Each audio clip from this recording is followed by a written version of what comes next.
मुतमईन हो जाओ क्योंकि अब तुम्हें तुम्हारे सब्र का इनाम बहुत जल्द मिलने वाला है। तुम्हारे ये आंसू खुशियों में तब्दील होने वाले हैं और आसमान से तुम्हारे लिए फायकून के मुझसे उतरने वाले हैं। तुम्हारी दुआएं सुनी जा चुकी हैं, तुम्हारे सब्र का सिला लिखा जा चुका है।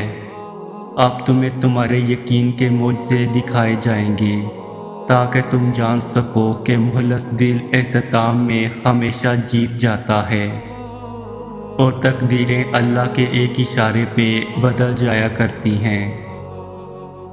दुआओं का मुसलसल तुम्हारे लबों की तस्बीह बन जाना अल्लाह की तरफ से तुम्हारे लिए कबूलियत का एक इशारा है। और दुआएं मांगते रहो, उसे अपने बंदों के उठे हुए हाथों की लाज रखना आता है। तुम तब भी दुआ करते रहना जब तुम्हारे पास कबूलियत की कोई भी वजह बाकी ना रहे, क्योंकि बेबस सिर्फ तुम हो, अल्लाह नहीं। वो तो पल भर में नसीबों को बदल सकता है।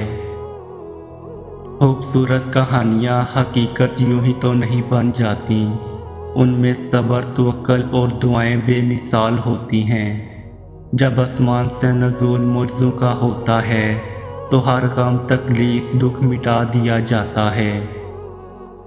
क्या पता तुम्हारे इस सब्र के बदले अल्लाह ने तुम्हारे लिए वही कुछ मुकर्रर किया हो जो तुम उससे मांगते मांगते नहीं थकते, जिसके लिए बार बार अल्लाह को मनाते हुए तुम्हारे लब नहीं थकते।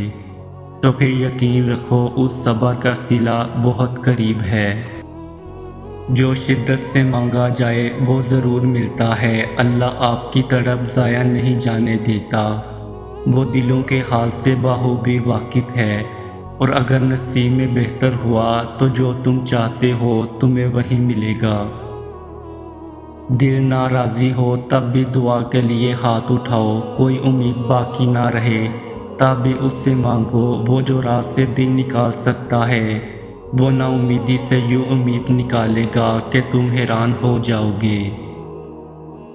तुम्हारी मुखलिस दिल से निकली हुई दुआएं तो कब की कबूल हो चुकी हैं, बस उनका सामना करना बाकी है। और दुआएं बेवजह तो नहीं होती, ये जो तुम टूट कर बिखरे हो उसके बाद मुर्जा होने वाला है।